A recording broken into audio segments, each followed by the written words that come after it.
สวัสดีกระดาษทุกแผ่นนะครับซีซั่น2ก็ผ่านมาได้เกิน1 อาทิตย์แล้วที่ยูกิริเข้ามาในเซิร์ฟของเราได้ลองเล่นกันหรือยังครับส่วนตัวผมมองว่าเก่งแค่บางด่านแต่ในด่านที่เธอเก่งเธอก็จะดูเก่งแบบเวอร์ไปเลยคลิปนี้เราจะมาเจาะลึกเธอกันว่ามีไอเดียอะไรบ้างที่เราสามารถนำไปปรับใช้ได้ในเกมจริงแล้วก็เพราะผมไม่มีใครและคลิป YouTube อื่นที่อ้างอิงการเล่นได้คลิปนี้จึงมาจากการตีฟาร์มยูกิริในแบบของผมถ้าทุกแผ่นมีความคิดเห็นในใจก็สามารถพูดคุยกันได้ที่ช่องคอมเมนต์ด้านล่างได้เลยนะครับซึ่งถ้าพร้อมกันแล้วก็ไปกันเลยครับอย่างแรกเรามาทำความเข้าใจเพลย์สไตล์ของเธอกันก่อนยูกิริเป็นคอนโทรลเลอร์ฝ่ายป้องกันที่มีจุดเด่นในการดักโชว์พอยต์สำคัญที่ศัตรูต้องวิ่งผ่านเพื่อเข้าไซต์ในจุดสำคัญเหล่านั้นถ้าเราสามารถใช้สกิลและดักยิงเขาได้สักคนก็อาจจะทำให้เราได้เปรียบขึ้นมาทันทีแต่ก็มีหลายครั้งที่จะโดนระเบิดหรือสกิลไล่ก็ขอให้ทุกแผ่นระวังจุดนี้กันให้ดีนะครับถัดมาที่ปืนของเธอ Retribution เป็นปืนเดียวกันกับ Meridit ซึ่งมีแรงดีดแบบนี้ซึ่งถือว่าดีดมากแต่ก็แลกมากับดาเมจมหาศาลเพราะงั้นการดักยิง Shoulder Fire ระยะใกล้จะเป็นอะไรที่โหดมากจริงๆถ้าเล่นไปสักพักก็จะเริ่มยิงแบบเข้าสโคปได้เองของแบบนี้ต้องลองยิงบ่อยๆให้ร่างกายมันชินครับหลังจากที่เรารู้จักวิธีการเล่นและปืนไปแล้วส่วนต่อไปคือรายละเอียดสกิลของเธอที่เราจะดูกันไปทีละอันเริ่มจากพาสซีฟสกิลของเธอ Toxic Blast เมื่อเธอทำดาเมจเข้า HP ศัตรูโดยตรง50 ดาเมจรอบตัวศัตรูคนนั้นจะระเบิดหมอกออกมาและลดเกราะของเพื่อนร่วมทีมโดยรอบ25 หน่วยชั่วคราวโดยสกิลติดตัวแบบนี้ยิ่งทำให้ส่งเสริมการเล่นแบบดักจุดโชคพอยต์เข้าไปอีกในจังหวะที่ศัตรูลัสเข้ามาในจุดที่เราดักการที่เรายิงศัตรูได้1 คนจนพาสซีฟนี้ทำงานจะทำให้ก่อเขากระเจิงไปหมดแล้วทีนี้ก็นิ่มแล้วครับเพื่อนที่ตามมาก็เก็บงานได้ชิวๆเลยและในการอัปเกรดของแต่งเหลืองของสกิลนี้จะทำให้จากที่เราต้องยิง50 ดาเมจเหลือแค่1 ดาเมจเท่านั้นแต่ผมคิดว่าของแต่งนี้ยังไม่สำคัญเท่าสีเหลืองอีกอันที่เกี่ยวข้องกับ Active Skill ของเธอและข้อสังเกตอีกอันคือ Passive จะไม่เกิดซ้ำกับคนเดิมถ้าหลังจากที่เขาโดนเรายิงไปจน Passive ทำงานแล้วถึงเขาจะกลับไปเติมเลือดเติมเกราะจนเต็มหลังจากที่ยิงศัตรูตัวเดิมซ้ำ Passive Skill ก็จะไม่ทำงานเพราะงั้นถ้าเป็นไปได้เราก็อยากปิดคิวศัตรูให้ได้ภายในครั้งเดียวในการดักครั้งเดียวเพราะถ้าปล่อยเขารอดไปรีเกาะฮิวเลือดรอบต่อมาจะลดเกาะเขายากขึ้นนั่นเองครับต่อมาที่ Active Skill Corrosive Mist มี2 ชาร์จคูลดาวน์45 วินาทีหลังจากถือสกิลขึ้นมาจะวางแถบไปที่พื้นกำแพงหรือจะเพดานก็ได้ถ้าคุณต้องการหลังจากนั้นเราจะสามารถกด F เพื่อเปิดการใช้งานแล้วก็จะเปิดหมอพิษลดเกราะของศัตรูทันทีที่เข้ามาในฟัน25 หน่วยและจะค่อยๆลดทีละ10 หน่วยต่อวินาทีซึ่งจะลดเกราะแค่ชั่วคราวเท่านั้นนะครับพอออกจากวงฟันเกราะก็จะค่อยๆกลับมาสกิลนี้จะเริ่มนับคูลดาวน์ทันทีหลังจากโยนแม้ว่าจะอยู่ในช่วงเตรียมตัวเหมือนกล้องของมิเชลซึ่งแปลว่าเริ่มเกมมาเราต้องรีบไปวางแถบก่อน1 อันเพื่อให้สกิลคูลดาวน์กลับมาตอนช่วงต้นเกมพอดีซึ่งจะทำให้เราวางแถบ3 อันได้โดยเร็วนี่คือสกิลหลักที่เราจะใช้ในการดักจุกโชคพอยต์ในการที่เรายืนอยู่หลังแถบพอศัตรูลัสเข้ามาเราก็ใช้สกิลแล้วก็พีไปยิงตัดศัตรูข้อสำคัญที่ควรโน้ตไว้คือสกิลลดเกราะนี้จะไม่ส่งผลต่อ Temporary Armor Temporary Armor คือเกราะชั่วคราวที่จะเห็นบ่อยๆจากสกิลของ Celestia หรืออันติของหมิงเพราะอย่างนั้นก็ระวังจังหวะที่2 ตัวละครนี้เดินด้วยกันให้ดีนะครับถ้าเห็นว่าเกราะของเขาเหลือเยอะเกินไปก็ไม่ต้องตัดคนก็ได้ครับตัดเลือดทีมศัตรูนิดๆหน่อยๆก็พอโดยจุดที่สกิลนี้จะได้เฉิดฉายก็อย่างที่เราย้ำกันหลายครั้งว่าจะเป็นจำพวกจุดโชคพอยต์ที่เป็นทางเข้าใหญ่ทางเดียวอย่างเช่น Space Lab ที่ทางเข้าไซส์แคบและสามารถพีคตัดได้ง่าย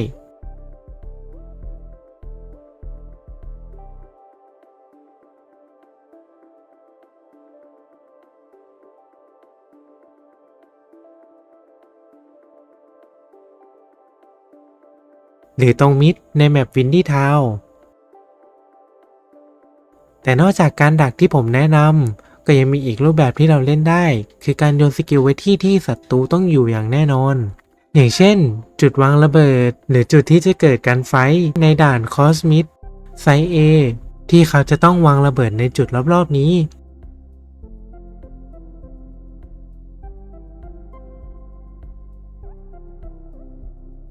หรือจะเป็น SIA หรือ B ในแบบ Area 88 ถ้าได้ยินเสียงหรือว่าเขาดันเข้าไซต์ก็เปิดสกิลไว้ก็จะกดดันให้เขาเลือกได้ว่าจะวางระเบิดแล้วโดนรถเกาะหรือจะเคลียร์รอบๆไซต์ก่อนหรือมีอีกตัวเลือกคือเขาอาจจะล่อให้เราเปิดหมอกก่อนแล้วพอเราปิดหมอกเขาก็จะลัสเข้ามาเพราะหมอกไม่สามารถเปิดปิดอย่างต่อเนื่องได้ซึ่งต้องระวังจุดนี้กันให้ดีนะครับ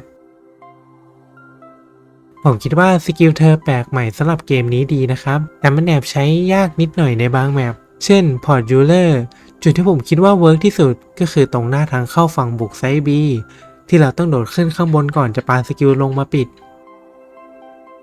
ถัดมาที่สกิลอัลติเมทเธอจะปล่อยหมอกที่เป็นรูปทรงกล่องสี่เหลี่ยมแล้วค่อยๆขยับไปด้านหน้าระยะเวลาคงอยู่คือ20 วิ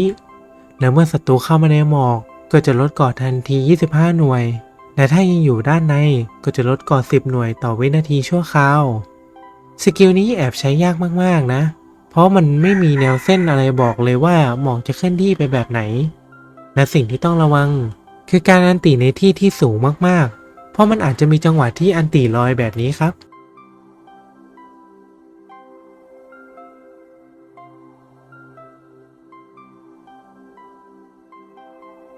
โดยรวมสกิลนี้ค่อนข้างแคบและช้าฝ่าที่ทุกแผ่นคิดแน่นอนครับเพราะงั้นอยากให้ทุกแผ่นใช้อันตินี้ในการไล่ที่หรือบีบให้จุดที่ศัตรูเล่นแคบลงดีฝ่าครับต่อมาคือการซื้อของแต่งนะครับช่วงต้นเกมผมมักจะซื้อ Headshot Damage ตอนเริ่มและรอบถัดมาก็ซื้อก่อนเล็กหลังจากนั้นสิ่งที่เราต้องซื้อให้ไวที่สุดคือรถชาร์จที่ใช้ในการใช้สกิลคิวซึ่งตอนก่อนและหลังซื้อระยะเวลาที่คงอยู่มันทำให้ยื้อจังหวะศัตรูได้เยอะมากเลยครับซึ่งหลังจากที่เราซื้อทั้งก่อเล็กและของแต่งเหลืองลดการใช้ชาร์จแล้วเราก็จะปลดล็อกเอาเวกที่1จะทำให้พาสซีฟของเราตกค้างอยู่ในอากาศเล็กน้อยครับและต่อจากนี้ถ้าเราดักตอนเขาลัดเข้ามาและทำให้พาสซีฟติดไว้เกาะรอบๆแล้วคนที่จะตามมาก็จะตัวบางขึ้นเยอะเลยครับถัดมาที่ Awake 2จะทำให้หมอกของเราขยายวงฟ้างขึ้นนี่คือ Awake ที่ผมใช้มากที่สุดเพราะจะเพิ่มระยะหมอกเราให้ฟ้างขึ้นพอสมควร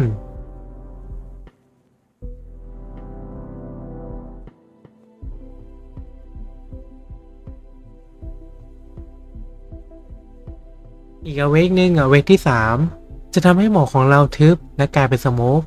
ซึ่งผมไม่เคยใช้เลยนะเพราะว่าเราจะเล่นแบบดักใช่ไหมล่ะแต่ถ้ามันทึบแล้วถ้าเขาสแกนยิงทะลุมาเราก็น่าจะแย่นะครับถ้าเท่าที่ผมเคยเห็นแผ่นอื่นเล่นในเวก3ก็คือเขาจะไม่ได้ดักแบบระยะใกล้แต่เป็นการเปิดสโมกจากนั้นก็เล่นถอยห่าง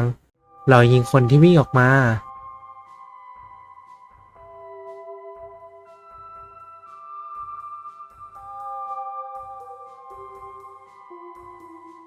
เป็นยังไงบ้างครับกระดาษทุกแผ่น